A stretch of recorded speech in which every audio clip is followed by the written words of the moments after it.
Yeah, so welcome back. In this particular video, we are going to talk about something which is called as your SDLC. That means your software development life cycle model. This SDLC or the software development life cycle is nothing but a process. This process helps us in producing softwares with high quality and low price. That means the aim is to optimize everything. On one side I am talking about high quality, and on the other side I am talking about low price. So this SDLC is providing us a very well structured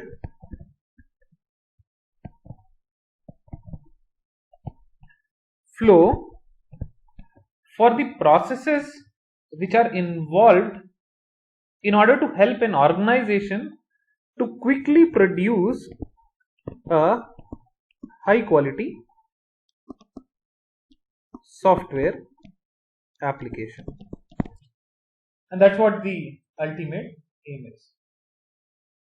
So your SDLC works by lowering the cost while simultaneously improving the quality aspect,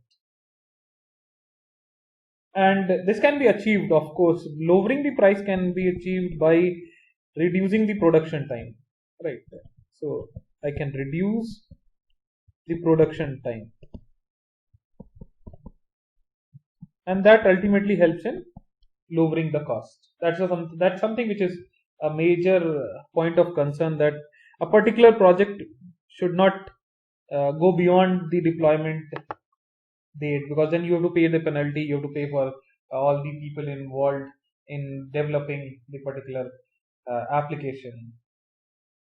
So this particular plan starts by evaluating your existing systems for the existing deficiencies, and later on we take certain steps which I'll explain you with the help of this particular diagram. So this is nothing but a generic SDLC,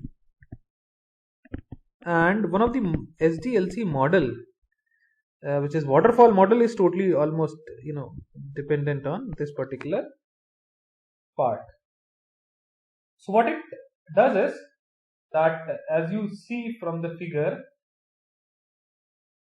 I go ahead with the requirements gathering and analysis.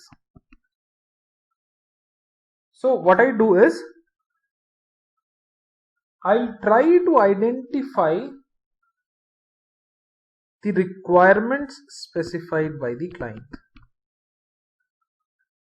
and I'll do some analysis that are there any problems associated. So this particular SDLC takes input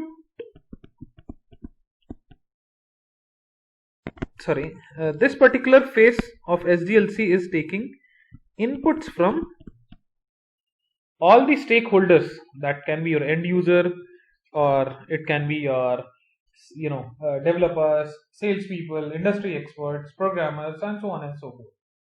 And I'll try to identify the strengths and weaknesses of the current system, and in order to improve the overall application. That's what the ultimate aim is.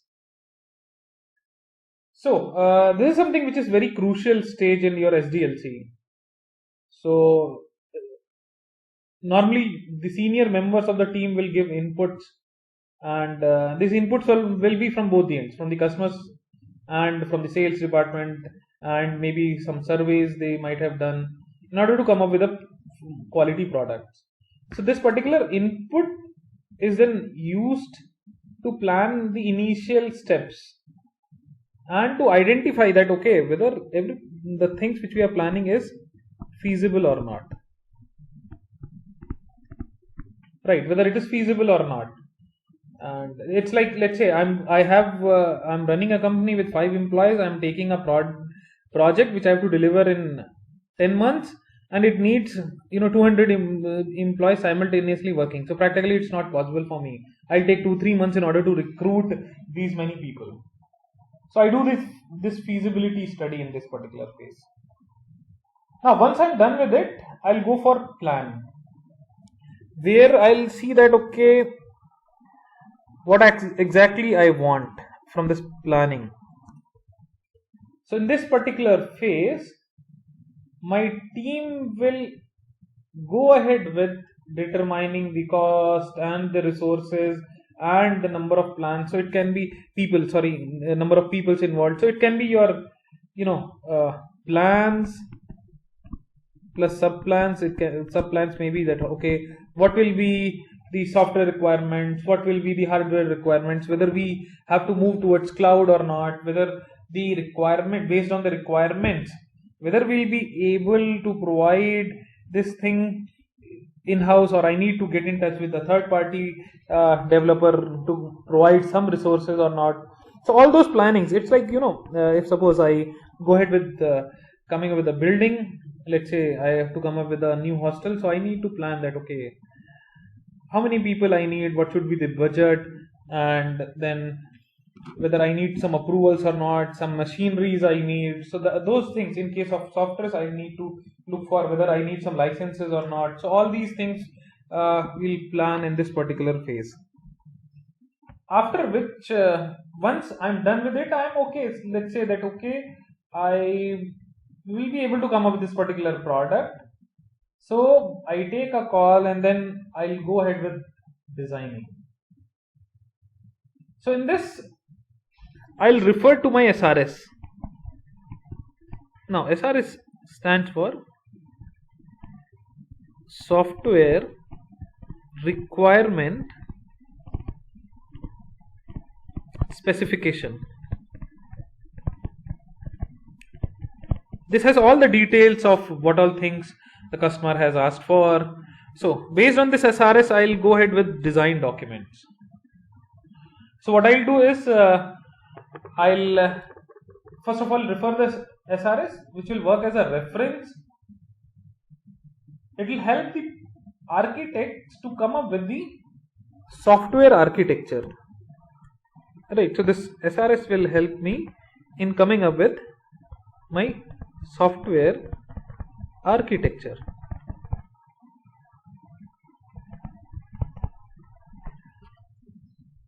And this is something which is a high level design. Right, software architecture is something which is a high level design. We'll separately talk about software architecture as well. And based on this, I'll come up with the design documents, because all those designs will be there, right? All your UML, UCADs and everything will be added to it. Now, this design approach will give me an idea about the modules of the product, along with all the communications and all the kind of data flows and the control flows that will be proposed in this particular problem, right? So this is something which is a crucial phase, just because we'll be collecting and incorporating all those design decisions in my document. Now once I finalize and I freeze these design documents, I go to this developing and coding phase. In this particular phase, the actual development of the product starts. Actual development means now I'll start coding. Now the role of programmer comes into picture. I'll refer to the detailed design documents, and based on that I'll start coding. All my I'll use class diagrams in order to come up with the class structures and all. And in this particular phase, these developers will inform all the usages of compilers, interpreters, debuggers, or whatnot. We'll be going ahead with maybe a high level language which is like C, C++, Pascal, Java, PHP, or whatnot. It depends on whatever has been specified and what all potentials I have. I'll go ahead with that. Now, once I'm done with coding, I'll move to the testing phase. This means that I'll ensure that whatever I have coded works fine or not.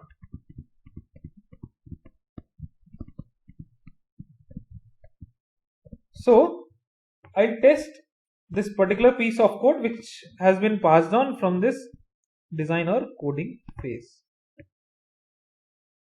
Once it is tested, now it's high time to deploy.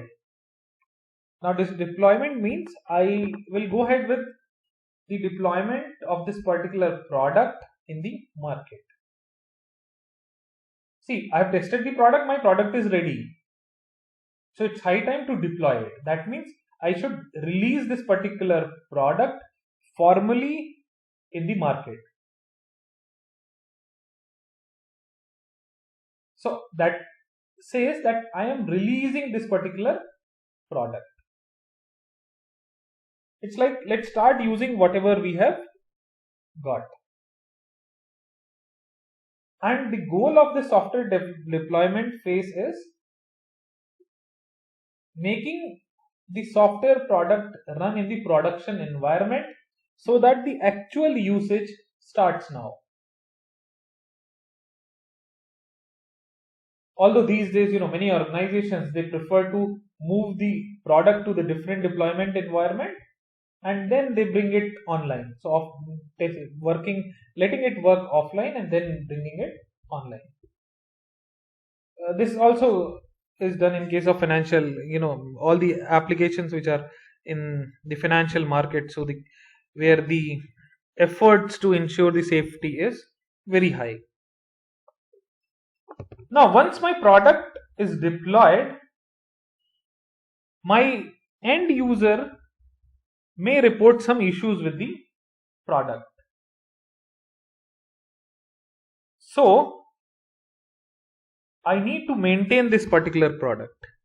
Now this maintenance is not due to the issues only. See, one thing is for sure that there are some issues. Another thing can be there are some updations required just because the end user has asked for a new functionality. In that case also I need to go for maintenance. So in that case we enter into a maintenance phase, bring some changes. It can be updation, it can be removing some bugs or errors, and that particular thing is of course done post deployment. So this is all about a generic software development life cycle. Now let's see, there are some software development life cycle models. In this particular course we'll talk about waterfall model, prototype model, your rapid application development model, your spiral and iterative model, your V model, and the fountain model. There are some more models as well, but we'll restrict our discussion to these 6 models only. To start with, what we'll do is we'll go ahead with waterfall model. This is why I have added to this to the first number, is that it is directly related to your generic software lifecycle model. That means if you remember the stages of generic software development lifecycle model, then you can take a call on what will be the waterfall model, right? So it's almost a kind of replica, the same diagram represented in a different manner. So let's see what basically the waterfall model is. So this waterfall model is also known as your linear sequential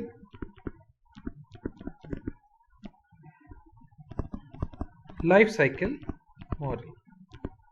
So in some of the literatures you will find this particular name. And this is one of the very first software development life cycle to be introduced. A very simple one, very easy to understand and very easy to use. Just because it is a bit stringent, so there are some drawbacks as well. We'll talk about those drawbacks in the coming slides. So one of the earliest approach, and of course it illustrates the software development life cycle. Just now we studied this SDLC. That's what it does. And all these activities of a project is broken down into the linear sequential phases. That's why it is called as your linear sequential life cycle model. So what we have is, in the first phase we do the feasibility study. So we try to identify that the project which we are going to take is feasible for my company or not. Whether I'll be able to come up with this particular software system or not, software solution or not. Whether the problem itself is not solvable, so I may not be able to come up with the software solution. So that kind of feasibility study is done. Once I identify that, okay, yes, this particular problem can be solved, then what I do is I go ahead with requirements gathering. Right. In this particular phase, the detailed requirements of the system is gathered. So requirements to be gathered. Once I have gathered the requirements, I'll go ahead with design. I need to come up with the design documents.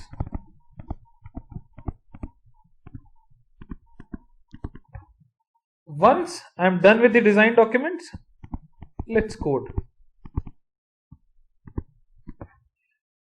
Once I'm done with coding, let's test it.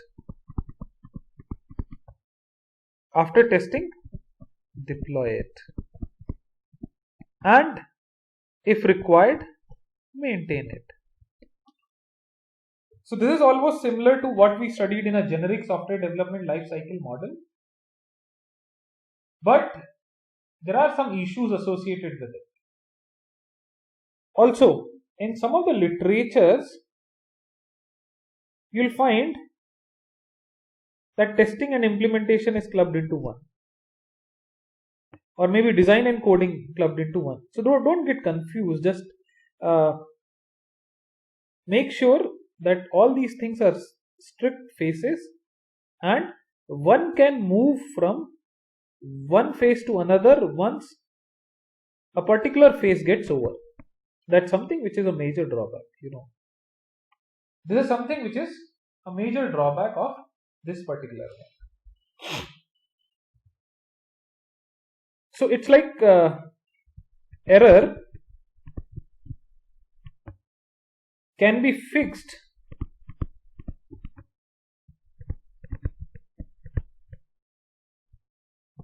during one phase only, because let's say after testing I have found that there are some errors, so I cannot move back to the previous phase, and that's something which is a major drawback. So let's quickly talk about the benefits of this model. First of all, it is very easy to understand and it is easy to use as well. And this particular model is providing me the structure to my inexperienced staff, because they know that once one phase gets over, then only I'll be moving to the next phase.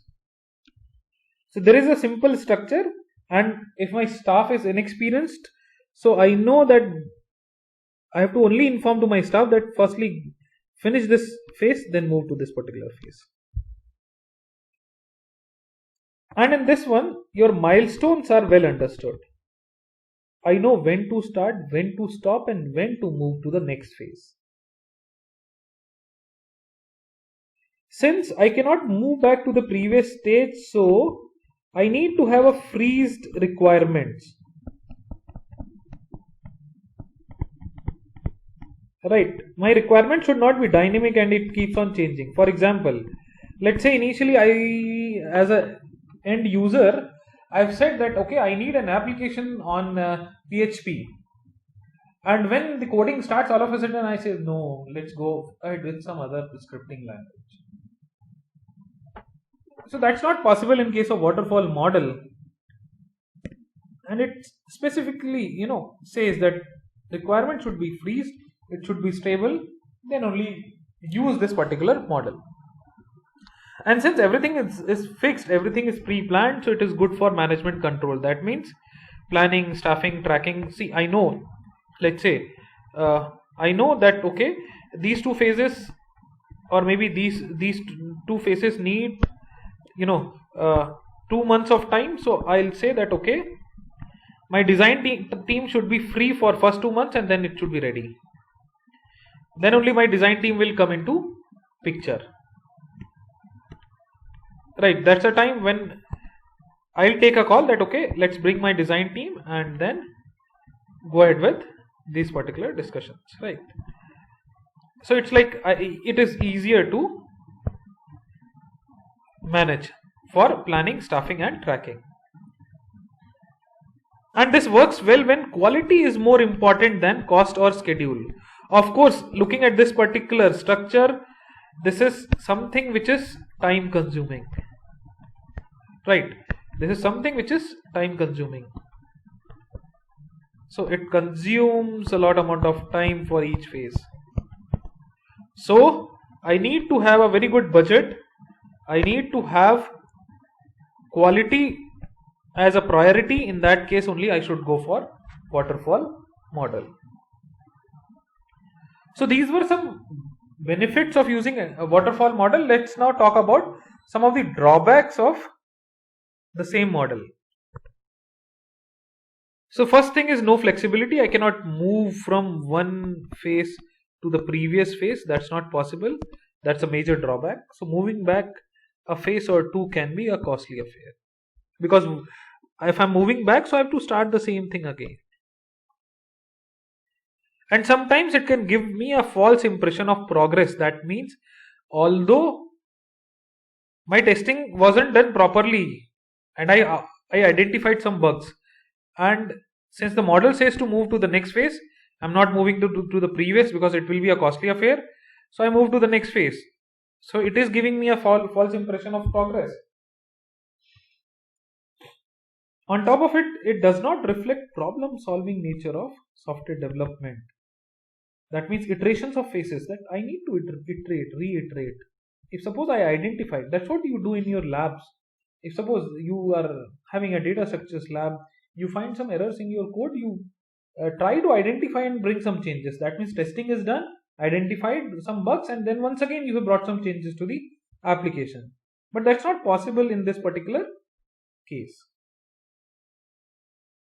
Then we have like little opportunity for customers to preview the system. I don't have any prototype in this particular case. How my client is going to judge? I cannot get any prototype. So how my client is going to judge that how my system is going to look like? So that's something which is a major cause of concern in case of waterfall model.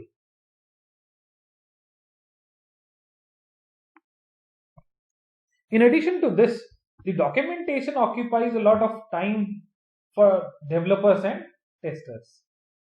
And even the small changes or the errors that arise in the completed software may cause a lot of problems, because as I said, moving back to the previous stage is something which is very, very costly. So now let's try to identify that after all these benefits and all these drawbacks, where should I actually use the waterfall model? Now this one point is which is common in every model, that the requirements are very well known. Now this applies to each and every model. Use a particular model when requirements are very well known. When my product definition is stable, it's freezed, it's fixed, then go ahead with waterfall model. I have clearly understood the technology. I know the pros and cons. I know when to use. I know when to avoid. So all these things which when I have in mind, then I can go ahead with this. When I have a new version of an existing product, why so? Because I know the requirements well in advance. All the requirements are known to me. In that case, I'll go ahead with a new version of existing product. Another scope of using this particular waterfall model is when I'm porting an existing product to a new platform. Right, so this is specifically works in SPL. Now SPL stands for your software product lines. Right, so this works in software product lines. So this was all about waterfall model. But let's bring a minor change to this particular model. And this is one of the change, which is your iterative waterfall model. Now this iterative model, waterfall model gives you a little bit of flexibility. Flexibility in the terms of moving from one phase to the immediate previous phase. That means I started from feasibility study, I moved to requirement analysis. I observed that okay, there are some changes, I need to relook to the feasibility study, I moved back to the previous stage. And once again I've come back to this. From requirements analysis I moved to design. I've identified that no, there are some issues with the requirements that has been identified with the design documents. Let's move to the previous one. Similarly, from the coding I can move back to the previous design. From the design I can move to the previous requirements. So to the immediate previous one, that means from one phase to the immediate previous phase movement is allowed. And frankly speaking, this comes very handy because let's say I'm in testing phase, I need to go to coding phase, right? I can go ahead with this because here I have identified some bugs in the application. So I can immediately report and I'll say that okay, let's code once again. Now once again the code has been passed to the testing team. Once again I've identified some bugs. Let's once again go back to the coding phase. So this kind of movement is allowed, and this kind of movement is very handy as far as the development is concerned. So some of the major drawbacks, which was like this waterfall model, which is like very stringent, right, freezed, fixed. So some amount of flexibility I can observe here. I'm easily moving to the previous phase. From the implementation I observed something and I'm immediately going back to the testing phase. Even from the coding I observed that no, based on the design documents, the coding is not fitting well. Let's move back to this design phase. And from design once again I can come back to the coding phase. So all these iterations can be made in this particular iterative waterfall model. And this makes this particular waterfall model very handy. That means in this we observe that okay, this particular movement not possible, this particular movement not possible, this particular movement not possible. So all these things are possible in this particular approach of iterative waterfall model, right? Moving from one direction to the other, this is possible in this particular case. So this was all about waterfall model and a slight modification to the waterfall model resulting into an iterative waterfall model. In our next video, we'll talk about something which is called as prototype model, where we'll see that okay, there is a prototype available, and based on which I take feedback from the end user, and then based on that I take a call on the final product, or I may need to reiterate in order to come up with a different kind of prototype. So we'll talk about prototype model in our next video.